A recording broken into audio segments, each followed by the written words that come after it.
Oke, kali ini saya akan menjelaskan materi tentang psikologi komunikasi yang telah Ibu berikan kepada saya.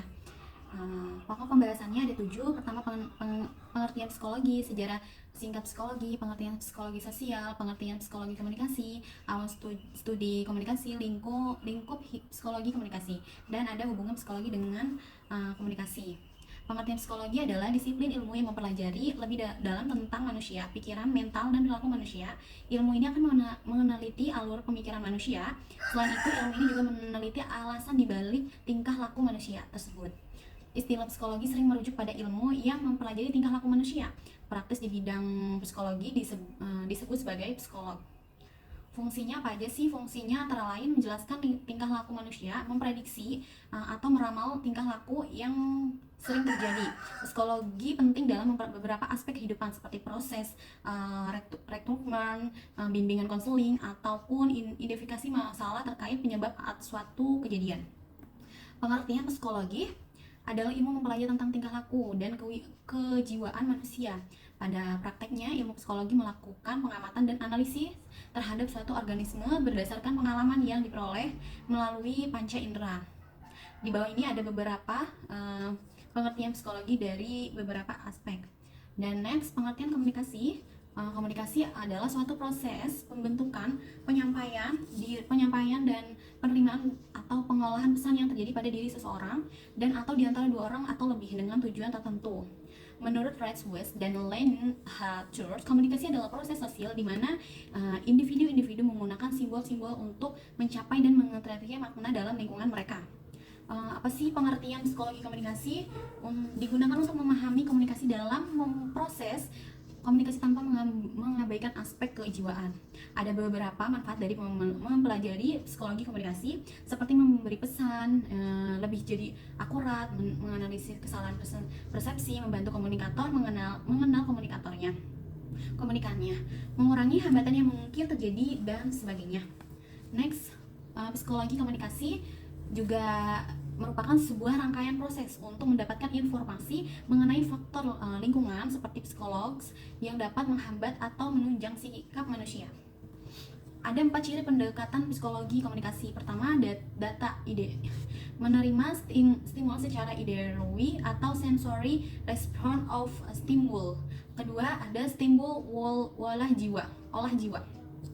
Proses stimuli atau internal mediator of stimul. Yang ketiga, peneguhan sejarah respon,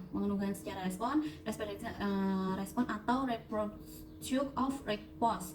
Dan yang keempat ada feedback, umpan balik, pengaruh respon atau response of response. Dan next, komunikasi efektif dalam psikologi. Komunikasi apabila individu-individu berinteraksi dan saling mempengaruhi, maka terjadilah beberapa hal yang yaitu proses belajar meliputi aspek kognitif dan afektif. Proses penyampaian peserta menerima lambang-lambang, kemudian adanya mekanisme penyesuaian diri seperti sosialisasi, penerimaan peran, insentiva, broadcast, algoritma, dan lain sebagainya. Pesan dalam proses psikologi bagi terpenting yang harus menjadi perhatian komunikator. Umumnya, pesan terdiri dari isi pesan dan lambang bahasa atau pesan paralinguistis adalah lambang yang paling sering dipakai dan memiliki fungsi yang sangat vital dalam komunikasi. Selain bahasa, cara lain yang digunakan oleh manusia untuk menyampaikan pesan adalah dengan isyarat atau pesan ekstralinguistik. Oke, pengaruh komunikasi dalam psikologi apa sih? Ada cukup dekat ya. Beberapa ahli psikologi yang meneliti fenomena komunikasi adalah Bandura, Hall, Lewis, dan Lewis. Dan ruang lingkup psikologi komunikasi ada beberapa, sistem komunikasi interpersonal, komunikasi kelompok, massa, dan lain sebagainya. Manfaat mempelajari psikologi komunikasi ada beberapa. Dengan memahami psikologi komunikasi diharapkan dapat memperoleh berbagai manfaat.